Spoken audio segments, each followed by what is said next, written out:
Here's the thing about the future, it's never what you expect it to be. That's a good thing, that's a great thing. Yeah. The continuing convergence of technology and human beings, and then my great complaint is seeing people with their iPads, plugged into and running into buses on the street every day because they're not seeing what's around them. Granted, that's a problem. Do you think that continued convergence of human beings and technology is going to keep that guy like that Michael Dell who was in his garage one day and said, oh, this will work right on a desktop and changed all our lives? You think that becomes more difficult to find that sort of free thinker out there in the wild, unaffected by other people's ideas, that comes up with that next quantum leap in thought? I'd say that in the context of Dell and technology, quasi-technology, the biggest problem was that in 1998, America passed a law called the Digital Millennium Copyright Act. And what that law says is that if you have to break a software lock, if you have to break a digital rights management system to do something, it's always illegal, even if the thing that you were doing would otherwise be legal.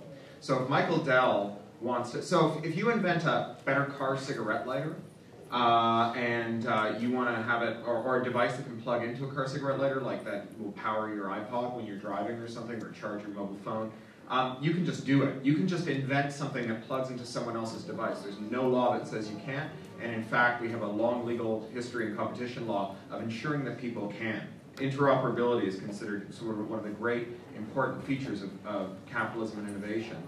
With this law, as soon as you add a software lock, it becomes illegal again. So a great example is the iOS ecosystem. So if you've got an iPhone or an iPad, if I make an iPad app and you own an iPad and I want to sell it to you and you want to buy it for me, it's illegal for us to conduct that transaction unless Apple blesses it. Because the only way you can install software on your iPad is to do it through Apple's channel, and the only other way is to break the DRM. And breaking the DRM is itself illegal. So what that means is there's an enormous amount of control that goes into the hands of people who are incumbents in the system. Cable boxes are a really good example of this. When the VCR came along, the cable operators hated it. 1976 to 1984, the cable operators sued to the Supreme Court, 5-4 decision, Betamax, legalized the VCR. You wouldn't have to have the Betamax decision today because you can't plug anything into a digital cable box because it has DRM without permission from the cable operator. You literally couldn't get the VCR out the door today because it wouldn't plug into any of the devices, and if it did, you'd be breaking the law. So that's our biggest threat to innovation. Thank you. There you go. I'll try to make this one quick. In the same way that you're talking about collaborative environment as an engine for the future, JMS did a run on Brave and the Bold a couple of years ago, and what happened was that Green Lantern would be teamed up with one person, and then maybe that person would break off, and then he'd team up with Supergirl in the next issue, and the narrative would kind of jump from person to person, from team to team. What if you gave what would you think of giving the opportunity for those people to choose to stick with Green Lantern or go to Supergirl, and then use the Twitter and blogging and all those different environments to help solve that case, be kind of all of the Dungeons and Dragons team together, while editorial and the head writer would be the ones who know the secrets all along and can help say, well, I like where that guy's going, but we got to throw him off the scent and make it kind of a collaborative solution, as opposed to like driving the narrative, as opposed to just having someone telling you exactly this is how the story goes. So the writer or the editor becomes the dungeon master, and then we all have fun. Yeah, I think that's definitely possible, and it doesn't have to be the only thing. It could be like that, and there could be lots of other things. There could be the strict narratives that exist now because some people like them. I think that's great.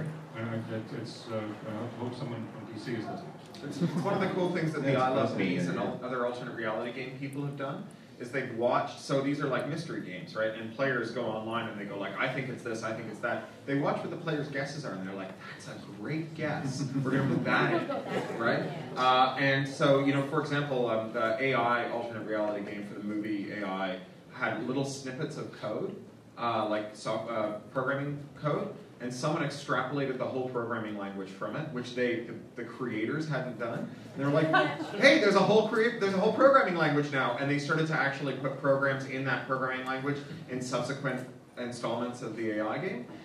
I think that is a really cool way of doing it. It's and especially in that format, because you don't get stuck with this thing where you're like, you try and you're like, ah, it's not working, I'll pull back from it. Instead, what you can say is, oh, all those guys guessed wrong and this one guessed right. You know, you can do that sort of after the fact from your vantage point. So you can cheat. You can cheat, which is what narrative is all about. It's all about, I mean, that is what narrative is, right? It's tricking people into thinking that imaginary people are worth caring about, right? Imaginary people, by definition, are not worth caring about because they're imaginary. It is a cheat, right? And in that case, it's still a collaborative thing because it's secretly that group of consumers who are driving the actual end result. Yeah. The only thing I would say about that is you really have to watch your labor at that point. It's so labor intensive to create multiple storylines and also hard to do well that again you sort of run into a bit of an economic issue. Yeah, but if they're helping, if they're pitching in, there's no way to do that without someone else doing additional labor to sort of help that out. Like you still have to, yeah. So it's just the real like it is very difficult to make work right now. But I'll tell you, ask me 6 months from now, and you'll see something we're doing really cool. That's kind of like that we're experimenting. Well, and part of that can't be done until we do it 6 months from now. It can't be done. The future. It can't be done before sci-fi. But I think it speaks to what Cory's talking about as well, that at some scale, sort of Craig, for what you guys do in sci-fi, that scale is incredibly expensive, but back to what Cory is saying is you can get people who are passionate about it and doing it, that's different, so around that experimentation. Sure, but I'm not talking about expense in terms of economics, because a lot of it's actually relatively cheap. It's just like people having to do stuff for like, it sounds really cool, and then when you're up for 24 hours straight trying to finish it, it's a lot less cool, believe me. One more question, and then of course we've got to go. So with all the YouTube like premium channels and the video on demand stuff that you were mentioning, and this is kind of related to net neutrality, which you guys have mentioned in yesterday's panel, but do you think that there'll be a problem with only premium content coming to the top and everything else will be kind of covered out? No, we're not seeing that now. I mean, you're seeing, a lot like, hello, Felicia Day, right? Yeah. So, who I love and we work with, right? She's off running the laws for Felicia Day. She's not even here. Let her know that we want her.